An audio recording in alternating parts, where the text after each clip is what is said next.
there's been a dark winter, and we're coming out of the dark winter now, and it's the new shoots that are emerging, and the range and diversity of plants in the spring is replicated in the range and diversity of organizations that are emerging and coming up as themselves, as their true authentic selves. I think it's wonderful. I think there is an empowering conversation and dialogue happening and coming to the surface right now that is supporting those leaders in different ways. And so oftentimes kind of everyone wants to be like the trees and the flowers because those are the visible things and those are the things that we admire. But a healthy ecosystem needs like the little bugs and the pollinators. And I personally see myself as the mycorrhizal fungi because I think it's fantastic. And so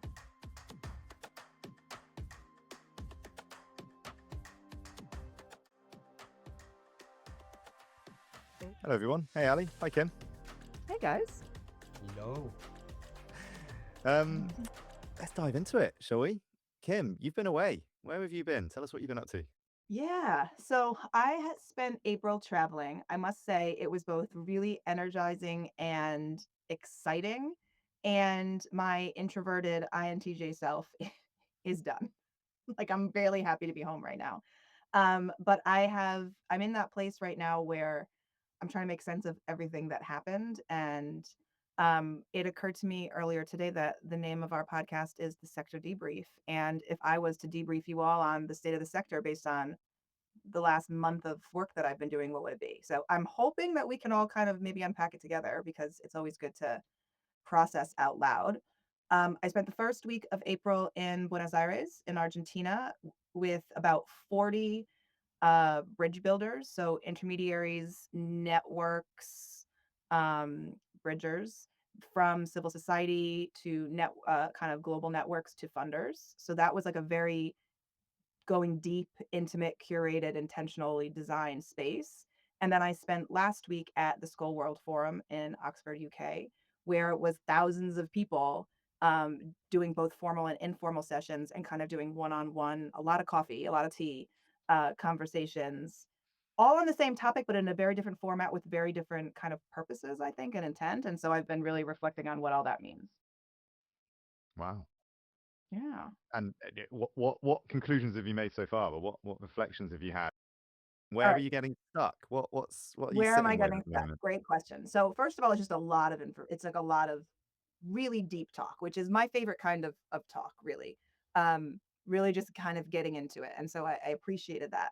I guess I have two kind of schools of thought. The first is on what we talked about, and I think there was a lot of synergy across both events. So in terms of state of the sector, I think there's getting alignment and coherence around what's happening and what needs to get done. Although certainly there are people in different places on their personal journeys, as we've talked about, right? Some are sprinting ahead and some are still kind of coming out of their bunker.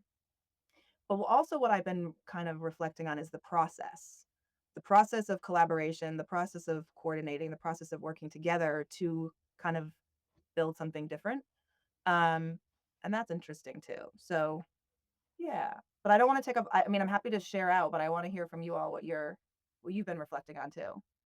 I think like when I saw your message for the first time about the event and now hearing you talking, this the bridge builders or those who are building bridges, it's always like kind of grabbed my attention because I feel it's a very important and essential thing that been happening before and now it's under so much attention and sometimes pressure and focus and all that. So I would be like, I'm really curious to hear more about it.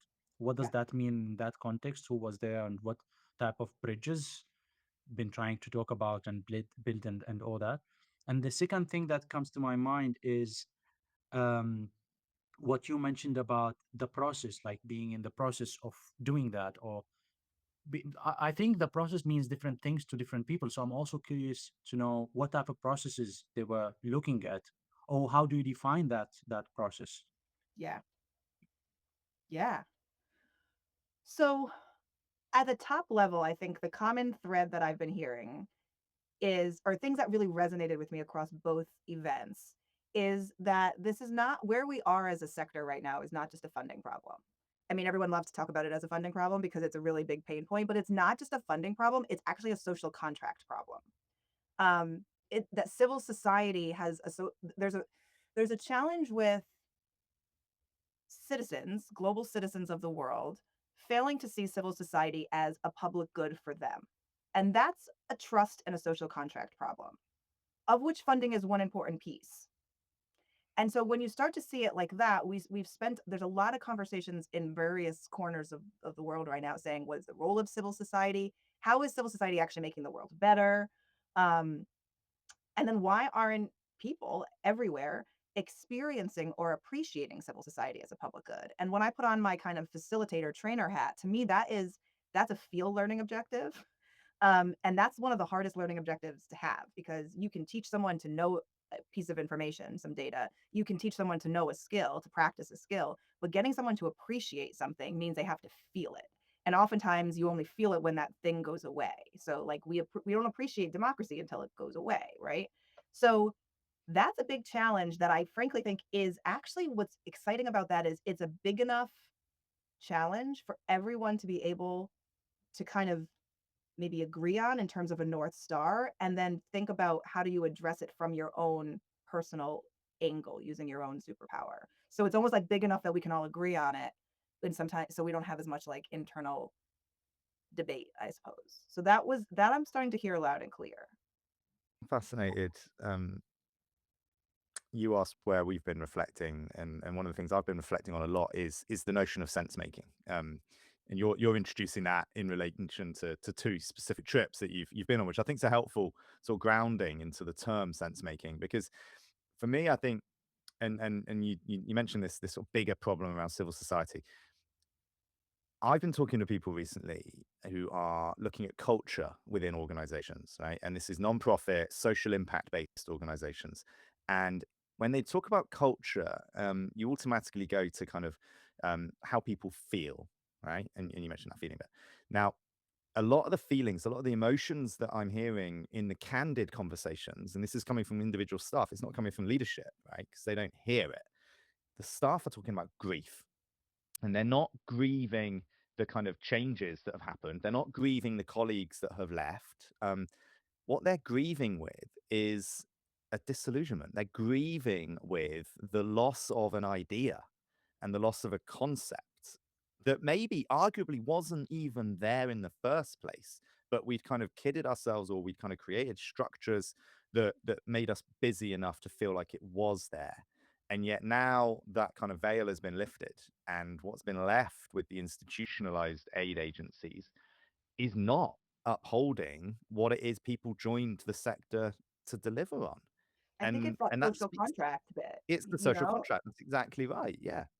And what's interesting about that is you also hear, well, and I think that is also one perspective, because there are also communities around the world where it's like, yeah, we've known this for quite a while. That's why, we reach out. We are very community based because we can't trust that broader social contract narrative you all have been pretending exists for quite a while. And so I will say, another thing that came out loud and clear in the Argentina event that I attended was, civil society is both stronger than we think it is, and it's more fragile than we think it is. At the Yeah. community level, there really are deep rooted, strong civil society, and have been for decades and decades. It's at the structural level that it's really fragile. But that speaks to one of the myths, I think, which is, we've created a one size fits all structure and architecture. Yeah. And when that crumbles, we search for unequal alternative. We've spoken about this on previous episodes, right? What I think you're highlighting, I think the weakness you're highlighting is actually the strength. It's actually an example, a demonstration that moving forward, it's going to be the culmination of small, not the rollout of big. And so 100%. it is the thriving civil societies in countries and contexts and communities and villages all over the world. That's where we will see humanity exercised. And I think that's a wonderful thing. But we've got to be able to let go of this notion of one thing. We've got to let go of that idea that it's done a certain way. And this is where I think the sense making thing is really fascinating, because for me, sense making, it, it it presupposes that there is sense to be made. Now, there may not be, or the sense that is being made may not compute with your own frame of reference for the world, in which case it's not then going to make sense. So where are we in terms of acknowledging and understanding echo chambers that we exist within, and the sense making that we do? Um, is that just to further, to use my assimilate accommodate thing, which we spoke about before? Is the sense making that we're doing, and in the conversations and in the coffee shops that you were at in Oxford and Buenos Aires, was that sense making just assimilating information in an echo chamber effect to just double down and reinforce what each individual believed? Or was it sense making that shifted perspective, shifted a frame of reference Yeah. to then basically accommodate something different and new? This is the That's something question that that I'm I'm not sure we have. constantly questioning because I have my personality likes neat and tidy narratives, and so it's too easy to naturally do the assimilation. I think the for me the signal that I am accommodating something is when I feel uncomfortable Yeah. in a good way. So when I feel uncomfortable and I have to take a minute, and I did feel uncomfortable in some of these spaces, then that's likely a signal that things are shifting a little. Ali, you have your Yeah. thinking face on. I think from my perspective, the word sector means different things to different people, and the sense making process also means different things to different people. Civil society means different things to different people. So I sometimes feel that in events, summits, or discussions, or we start with a definition, assuming that this is exactly what it means, and we look at it from a perspective and we try to build on this. So I feel sometimes we have the wrong starting point, because just an example, when I look at what happened in the sector in the past year, and even if you look at it in the past 3 years, you will see all those things: the funding cuts, operational limitations, reputational challenges, and XYZ.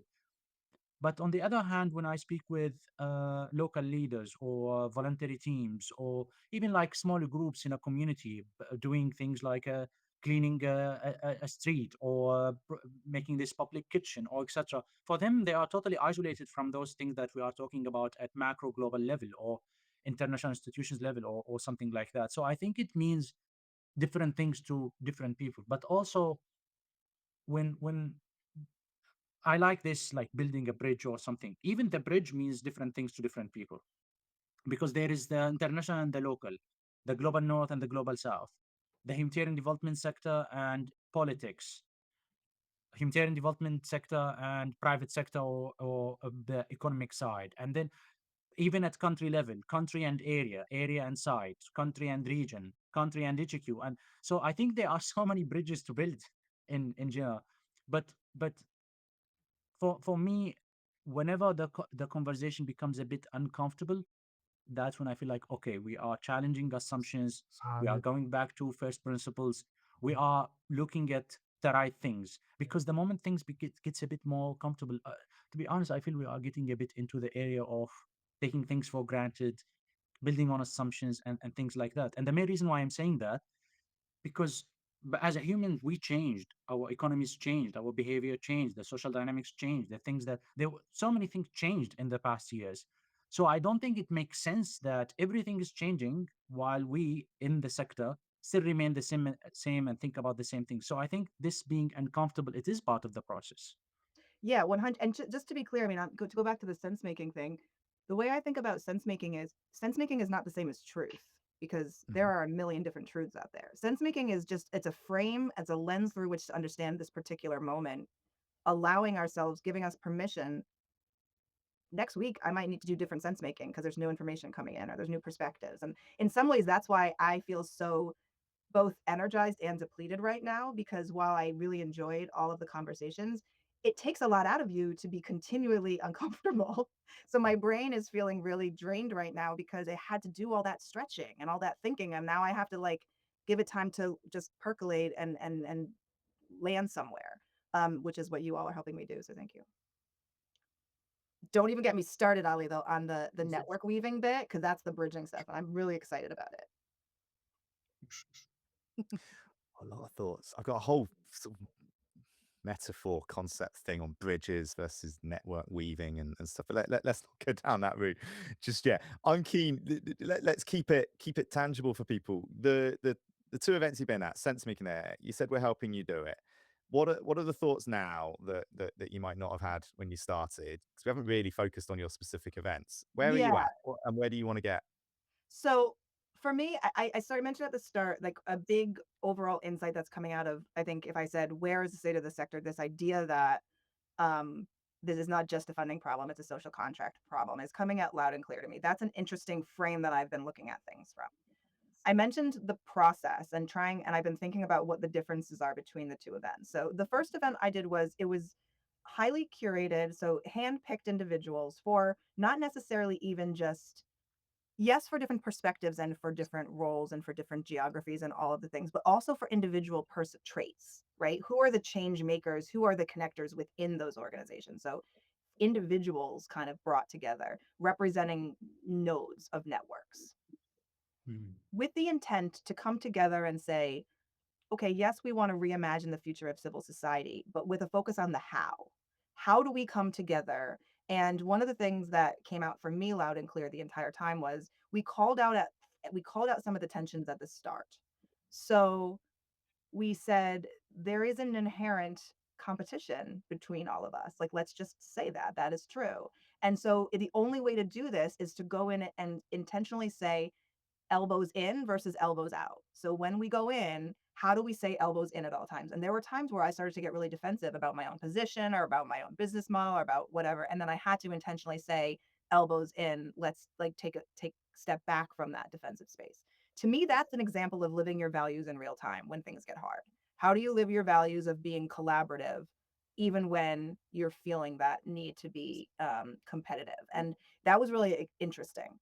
The other example of that was this was what they're calling a stepping stone event. So there were a few other events that were happening around the world within like a 2-month period. And they were all happening organically, all about reimagining civil society.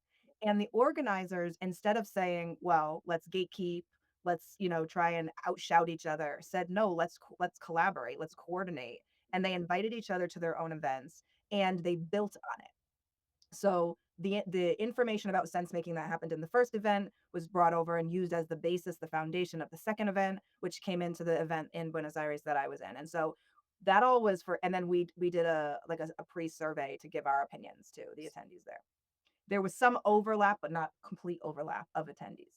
So on the very first day, we did a gallery walk looking at the sense making. What are the challenges? What are the opportunities? What are the trends? All the things that many of us are very familiar with. What I liked about it is that probably took about 2 hours to get us all to a same common understanding and common place, even if we disagreed with each other, common language, etc., instead of a whole day or day plus. And so this idea of building off of each other is I'm really excited about it because at the end of that event, there was another event that was happening the next week. And they literally like did a little Olympic, like we're passing the torch to you now. Like you take this and go. Nice. And so there's no like it's very inclusive and open and let's do this. And it's organic. So it's not, I'm sure there's leaving folks out too because it's organic, but the intent there and the practice I really did enjoy. So that was very deep and looking at how do we as bridge builders, as networks, elbows in, not as little competitive as possible, work together um, to to cooperate, coordinate, and collaborate, of which these are three different things, which I've been thinking quite a lot about lately. The event at Skoll is like your traditional conference, right? Although Skoll has the formal delegate conference where you're paying for registration, of which I didn't personally attend. And then there's all these side events. So the side events, both Marmalade and Sidebar, did a great job of kind of organically organizing people into spaces and self-leading on topics. But the understanding of school is also just one-on-one kind of small group meeting in the corners and having conversations about what's happening. So that was, I would say, the topics were similar, but much more surface level. And there was a much greater variation on where people were coming from in terms of, frankly, some of the things that I thought was like, yeah, we've been talking about this for 2 years was new for some. And so it was more about exposure and connections. Both are worthwhile purposes. They're just different, both in terms of the format, the methodology, and the purpose. Sam, the way you've narrated that, the two events had very, very different feels to Yeah. them, right? Um, The latter felt far more quote unquote traditional, classic in its conferencing architectures by the sounds of it, right? And it was in Oxford, UK versus Buenos Aires, Argentina, and I'm sure the location fed into it somewhat as well. But I'm particularly keen to know a little bit more in the first one, the event in South America. You mentioned two very specific things. One, the elbows in, conscious acknowledgement up front, verbalized, articulated, called out. You created a mini social contract amongst yourselves in the space, right? And the fact that it was part of something bigger, it didn't have that sense of isolation. It felt like and so there was a worth to the conversation that was bigger than the event that you were attending. I'm just wondering if you got any thoughts on how those two very specific and intentional acts of collaboration, mutuality, shared value, how those contributed, or where you saw the change in conversation as a result of having those two particular parts. Yeah. So I would add one more thing in terms of that social contract. Because there were funders in the room, there was a Mm, very clear and explicit agreement for no solicitation, so right. that funders could come as thought leaders and not as like, and that was on both sides. There was, that's a very delicate line to walk on both sides. And so people, we were able to come as people. And I will say, even at school, people, I think these days are trying to come their more authentic selves. We've talked on this podcast a lot about being your authentic selves and being more vulnerable and bringing their whole selves. And that was at both events, which I think that's a win these days. Good. Yeah. Um, the other thing was, how did it move us? So what we did was we did all the sense making, and then we said, okay, what are some big ideas of what we can actually do? And what I also appreciated about this space was, how many times have you been to an event and it's like great conversations, and then you all go back to your jobs and it's like, I think we're all allergic to that at this point. So in my group, we sat down and we all said, okay, what do you bring to the table? What do you personally in your organization, what are your superpowers? What are you really good at? And what can you realistically and feasibly do in the next 60 days? Because it needs to align with what you're already doing. No one has the time or capacity to start something brand new, even if you're excited about it in this moment in time. It has to kind of weave into your existing work, or it's not gonna happen. So what can you really contribute in the next 60 days? And for me, that got us now. We are now 3 weeks out, and I'm still have like my list of to-dos that I haven't gotten to, but I will. So um but it did get us down to that more like tactical level. So we weren't just falling in love with the problem all for 3 days. We were actually getting into the so what. So I did appreciate that. Excellent. And it What sounds like the way you've articulated that, it sounds like that social contracting that you made created an accountability to the Yeah, action plans and the things that you're taking forward, right? Yeah. I like your translation. Yes. what was your favorite moment? We also there was a lot of laughing, dancing, Nice. fun. So people Nice. come showing up as people. You've got to have fun. Yes. And You gotta have fun. I don't want to put words in your mouth, but I can imagine that aspect of fun then led to more creative and open thoughts and Yeah. conversation, and it broke down the defense and the survivalist and ancient things. Yeah, it's all about the relational infrastructure, which is just a fancy way of saying like, how do you be in relationship with each other? How do you have that back and forth? Mm, absolutely. Yeah. Interesting. Ali, you were saying you've been doing some work with foundational leadership, or emerging leaders, new people coming in, looking at the future. Yeah.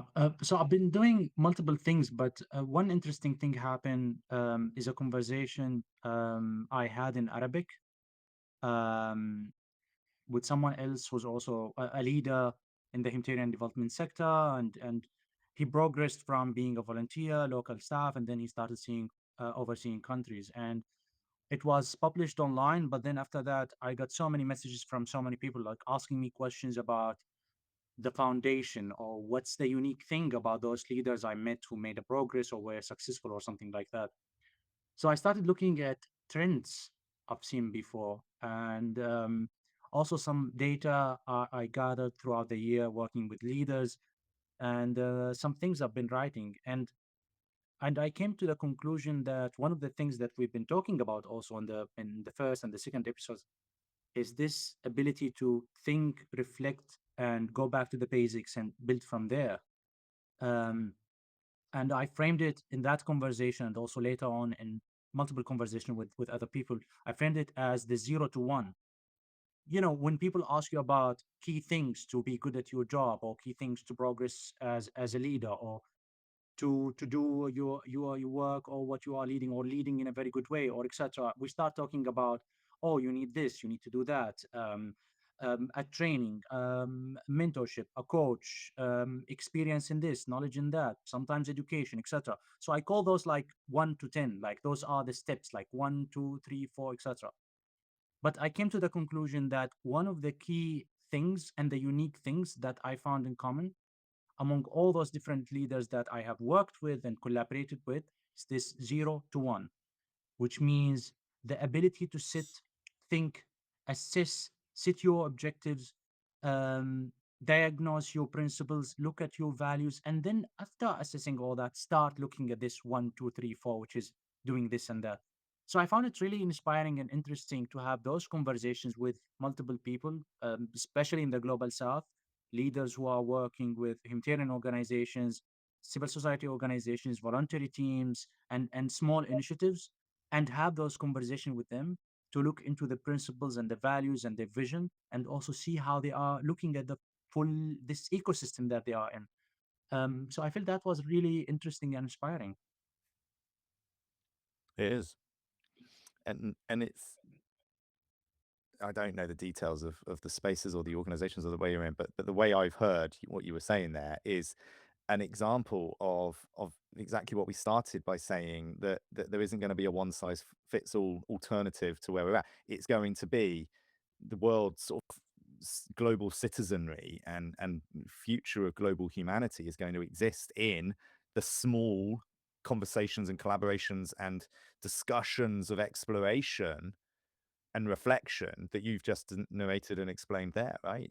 That's something very Yeah, small, true. very tangible, very very specific to a location with organizations. It's not trying to reshape global humanity.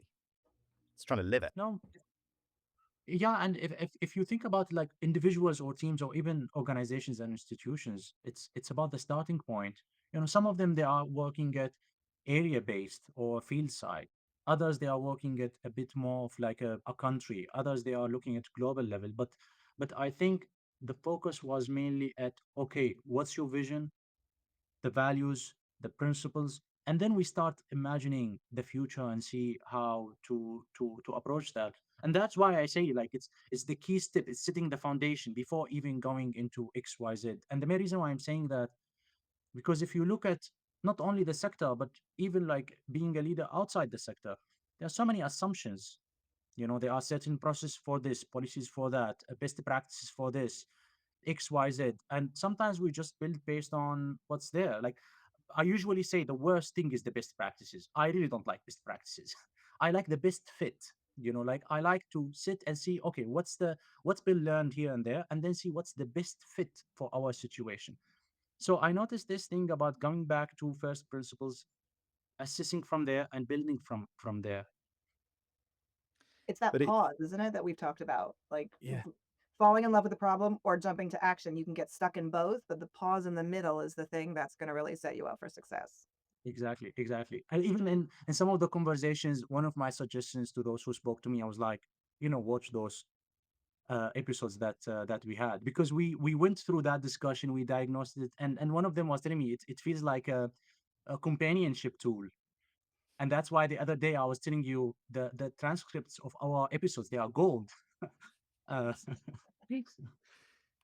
we'll Anyway, publish them as a book at some point in the future. you never know. What, and again, I don't know if I'm over romanticizing this in my own mind, Ali, but the way you just talked about that as well reminds me very much of a conversation that I had with a Syrian organization based in Turkey, and I was working with them. Coincidentally, I was working with them before the regime fell and after the regime fell, and so I helped with the sort of transition to the new context. But the bit that resonated with what you were saying there was this resistance that they felt to being labeled as a local national NGO, right? Because they didn't identify as that, right? Um, they couldn't identify as a thing because the pigeonhole box, the label that they felt they were, didn't exist. And so they felt like they were constantly needing to conform to something, right? And the language that came out was they were resenting the fact that they were a localization trophy by large UN organizations. Now, what I'm hearing in the conversations that you've been having, Ali, is a a searching and an identity forming phase where they're not searching to fit a box. They're searching to who they want to be and who they are. And that's a big change. That's a huge shift from where we were only 12, 24 months ago.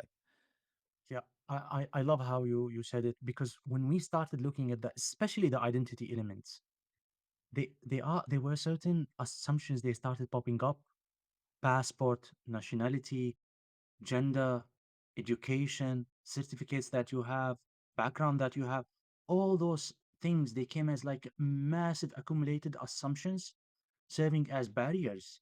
And the moment we took that, like even it felt a bit like it felt that we were in the middle of a glass box and suddenly that box just disappeared. Mm, And majority of the conversation in an interesting way, they went back to the identity. So there was this question related to the identity. And when we started, because it was a dialogue and we were exchanging experiences and all that, it's so interesting because we were called different things in different setups. Like I was called local and international, um, global and like field guy, um, operational and program, working class and elite, educated, not educated enough. So we were just like called in different things in different settings and all that. So I think it was really interesting, inspiring. Until now, I'm still reflecting and thinking about it. it's absolutely fascinating. I've been delivering a course. I hesitate to call it a course. It's a series of sessions that myself and a colleague have pulled together for leaders, for senior leaders in social impact space, and very intentionally calling it that, not humanitarians. It's available to people who want to have social impact. And the first module that we talk through, we hold a space for, is about leadership identity, and it's about understanding your leadership identity. And the invitation, the provocation that we put forward is that leadership identity that you hold, how much of that is truly yours as an individual versus how much of it is something that you have assumed based on the narrative storytelling of a previous generation. And the leadership styles and sort of broad vogues of leadership are a response to an external environment at the time. And the leadership that we've had through the 80s, 90s, early 2000s was in a response to basically the golden era of liberal peace. We're not in that era anymore. So what leadership fashions, what leadership vogues are going to be required? What is an individual's leadership identity going to necessitate? Now, I bring that up because if we engage, if we sort of follow the thread of, we use a set of language that was created, that we've assumed, that we've accommodated over the years, how relevant is that language to the environment that we're currently in? And the thought came to my mind as you were listing off all the different contradictory labels that you were called. Now, that to me sounded very much like there was a searching for something, for a label, for a language that we don't have, or it's not the first set of language that comes to our mind. The language that we're having comes from a previous era, and yet we're latching onto it. We can't move on from that. So how much of our current thinking is what we've accommodated and learnt from the previous generations that we're carrying forward versus how much of it is truly what we need and what we want to be doing for the moment that we're in now? And I don't have the so answer to it. that's interesting, Thomas, because so as you're talking, I'm thinking, you all know that I love the two loops model. So for anyone who is not familiar with the two loops model, right? You have your dominant system, which we were all part of, right? And the dominant system is now dying. You have then emerging systems that are coming out, and many people are making the transition, right? They're leaping and they're bridging from the old way to the new way. But what's exciting, I think, that we all agree on is that no, there is not going to be a one new dominant system coming up. There's going to be multiple possibilities that come out. Now that makes it very stressful from like, I'm an executive director and I'm planning my futures perspective. But it's very exciting from the perspective Yeah. of, I don't all of a sudden the box that I was in can just get smashed. I can decide which future I want to be building as I go if I don't recognize and or acknowledge the old dominant system as the one that I want to be part of. It can be really freeing. And the question is what I just heard you say, Thomas, is because first I was thinking, yes, but we can't get trapped in the language thing because we'll just stay there. You can spin your wheels talking about language all day long, and no one's ever going to agree on a language because it's so contextualized. At the same time, if you rely on old language from an old dominant system, are you at risk of perpetuating just out of inertia the old system?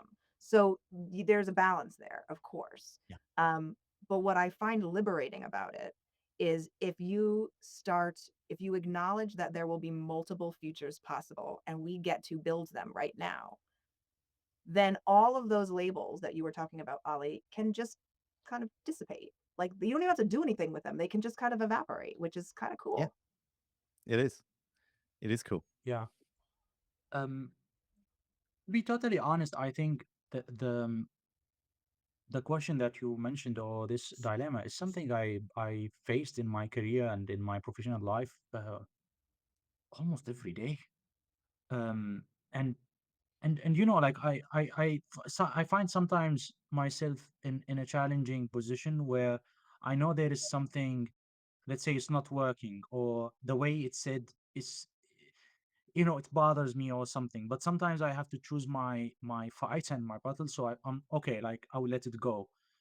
But other times I feel like, oh, I wish I like stood up for that and stopped it, and maybe now it will have impact or something. And even sometimes I was working in some kind of like toxic environment with a bad organizational culture and all that, and I decided to just like go, just leave. And I have some thoughts where like, oh, I wish I stood up and spoke and challenged it more, and what I did is not enough and all that. But at the same time, even right now, I sometimes see some organizations, they are preaching certain kind of values and then practicing something else, or they are advocating for something, then doing something else, or their HQ is saying something, and when I work with their country level colleagues, they are doing something else. So I have to look into those dilemmas on daily basis and choose and pick what I'm going to do and all that. But I really think in the end of the day, I feel it's part of the journey. And those leaders that I mentioned, they've been all facing something like that. Um, so I find it extremely hard to find an answer to to what you mentioned, Kim, because I Well, think it's extremely hard. I'm not sure even how that will stop. well, what it brings to mind is when we had Sophia on, and she was talking about really about her authenticity and how she navigated it, right? So she had her authentic self, and she had to live in the dominant system and succeed in the dominant system. And that was her, I'm gonna change from the inside out. So I need to do both. What struck me from her story was she had a very clear sense of self and authenticity, and she was very clear about the strategy she was going to be doing of speaking the talk, code switching, doing all of these things. And I'm sure in on a day-to-day basis, Ali, it felt very uncomfortable of when do I pick my battles, where is this line? But she was very clear about, there are some lines where I'm going to be my authentic self. I am not going to be moving to the global north. I am going to stay where I am. I'm going to do these things. um, and what I heard from you is in your first examples of these leaders that you're working with is maybe, I don't know if I don't want to put words in their mouth that this is the first time, but there is now more permission for them to truly figure out who their authentic self is rather than just take for granted a label that's been put on them. And that's important. I think that is a step forward to say, do the work to figure out who you are authentically. Then you may need to make the choice to code switch or to compromise, but that's an intentional choice. That's not kind of doing it blindly. Yeah, in general, I think there is better environment for challenging assumptions, building allies. More people are seeing examples of people who managed to break those glass ceilings and glass boxes, and those people are telling their stories. And I think storytelling is becoming one of the most powerful tools right now, and people who are sharing those with each other, and some networks or forums or discussions or meetings or webinars or podcasts or articles or posts, all those empowering in a way or another, and inviting them to step in and start having this sense making, identifying their principles and priorities and values, and and challenge the assumptions and all that. I think there is an empowering conversation and dialogue happening and coming to the surface right now that is supporting those leaders in different ways. It's I agree, and how cool is that that's happening, right? And that to me is the natural. It's almost, I mean, it's spring here in the UK, so it's we're starting to see all the new shoots of life come up, right? And I'm big on the nature-based metaphors, and mycelial networks is something that I spend a lot of time thinking about. I thought of earlier on as you were talking, Ali. But the new shoots of growth that are coming up are the conversations you're talking about, right? There's been a dark winter, and we're coming out of the dark winter now, and it's the new shoots that are emerging, and the range and diversity of plants in the spring is replicated in the range and diversity of organizations that are emerging and coming up as themselves, as their true authentic selves. I think it's wonderful. We And then talked the other about this. thought I'd had, Yeah, go go ahead, on, Kim. Tom. No, go. No, I was going to move it back to something you said earlier. I'll come back to it. So we talked about this quite a bit in Argentina as well. And yes, there are new shoots emerging, but another thing that we talked about was some of those saplings have always been there. They're just not recognized or valued by the dominant system. And so when in a forest a big tree falls, right, it leaves space for it sounds belittling. It's those grassroots level saplings or things that were maybe under resourced to get more resources. So some of it is about, yes, clearing space, but some of it is just holding space, like just get out of the way and let and give and amplify what's already working, because it was always happening. It's just it wasn't valued or resourced or recognized by the dominant system. So that's a different role that the dominant players traditionally can play now. It's fascinating. At the risk of overextending a metaphor and trying to make a segue back to something, I don't know if this will work or not, but you're referring to that forest-based ecosystem metaphor in quite a static way, whereas actually forests, they have generational change, right? Yep. And that tree that was growth and big, that grew up for its moment. It fell over, and the next generation of growth is going to come through, right? And so we're seeing this cyclical growth, death, decay, growth, etc. And are we living through that now? And you mentioned the two loop thing, right? That sounds very similar to the three horizons model, right? It is. Yeah. And right, it's just two horizons of the three, right? And of the three horizons, there's two ways to visualize it, isn't there? There's the wave form, right? And the wave represents where there's transition from one to two, but it's a dip, right? And those dips that need to be acknowledged, but also is recognized that these crossover points are points of tension, conflict, uncertainty, disagreement. Hello to everything we're experiencing and living today, right? We're in that moment, absolutely. But also through Horizons, you can see that the beginnings of Horizon 3 exist now, right? They're Oh the yeah. fledgling ideas. They're the things in the sidelines, the margins. It's the bits that people tinker with and toy with and experiment with on the side of their desks. Those are where we're going to start seeing the Horizon 3 stuff emerge, and it's what Horizon 2 is being lent on as the stepping stone stuff. So this idea that the future is not known, I think, is something that people find too scary, too overwhelming, and yet actually it's not unknown. We do know it won't be that different to a variation of the concepts of the sort of quote unquote wild ideas that have been discussed in the past. That's the beginning seeds of growth that will evolve into what we have in the future. So let's just fan the flames of those a little bit, right? Can I do one more and take it even possibly cringe step further? Go for it. So my colleague at Skoll attended a session, and they were given cards. They had a thing of cards of different pieces of different images of a forest. And it was like water and trees and seeds and fungi and all these things. And they had to say, okay, pick one of who what would represent you the most. And then they did a whole activity around it. And I've been thinking about that in terms of sometimes people feel helpless, like, oh, I don't have the power. I don't have the control or the power to do things. But everyone has a role to play, and everyone has power if we just sit in our own power. And so oftentimes kind of everyone wants to be like the trees and the flowers because those are the visible things and those are the things that we admire. But a healthy ecosystem needs like the little bugs and the pollinators. And I personally see myself as the mycorrhizal fungi because I think it's fantastic. And so um, there is power in all of those spaces. I I picked know. up this book, Mycelial Entangled Life: How Fungi Make Our Worlds, Change Our Minds, and Shape Our Futures. That's a different podcast, Thomas. I could talk about it It all is. day. We can definitely explore mycelial networks in another phase, but I love it. I think the mycelial network as a metaphor and something that we can tangibly connect with in terms of how interconnected we are is a phenomenally exciting idea. Yeah, powerful but completely hidden and out of view. I like that. Kim, we started this by wanting to help you make sense of your 2 trips. How have we done that?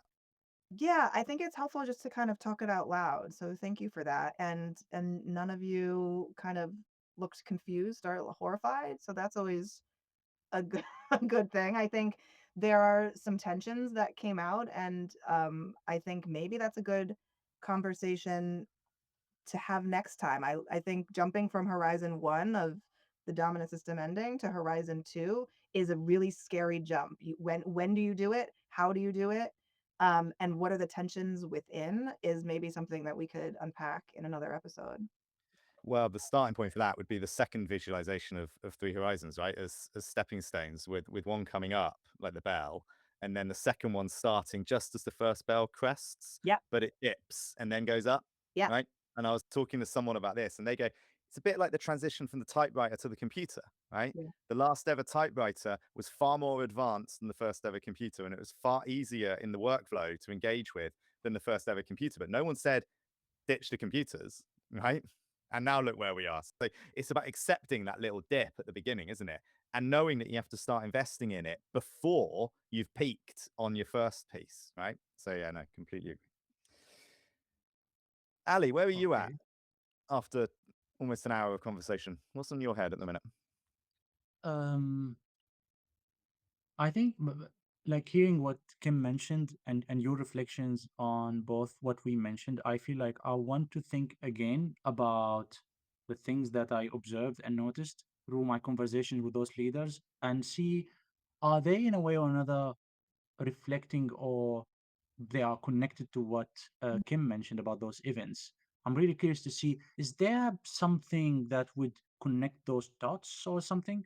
Like how this ecosystem, like those changes at different angles, or it will not happen. But also, I'm thinking about an activity I did last week with a friend where we were talking about same like policy and governance and digitalization and the future of the sector and all that.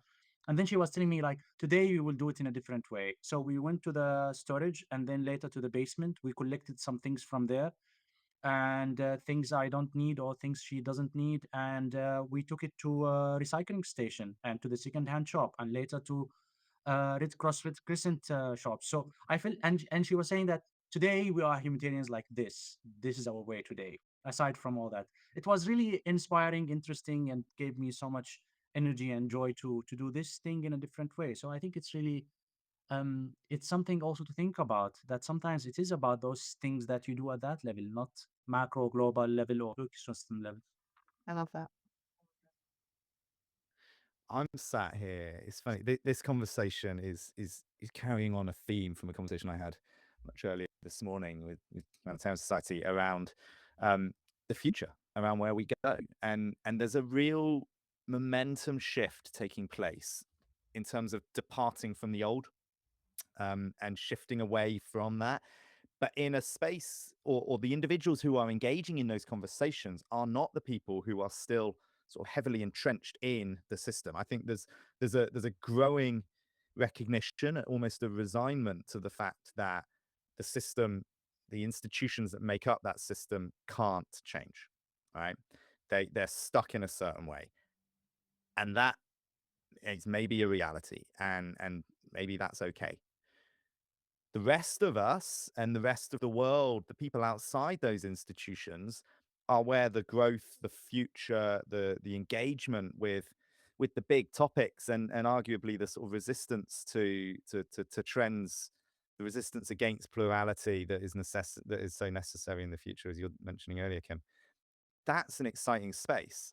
And I think within that space that's going to emerge and that we've spoken about multiple times today, every element that you guys were talking about that you've engaged with recently is an example of that new space emerging. What's the reincarnation of the institutions from the system will have a home there. There'll be a place for that, but it won't be the only thing in that space. And I think that's a healthy reality and a healthy future to move into. And so I'm leaving this conversation and closing out my day feeling very hopeful for the way that things are evolving, despite the tumultuous journey that it has to go on to get there. It's a good way to end your day. My picture here says, Good hope way is to a end- form of resistance. Resist through joy. Okay. Excellent. Cool. All right. Till next time then, guys. Yeah. See you in a few Till weeks. next time. Speak to you then. Cheers. Bye bye. Bye-bye.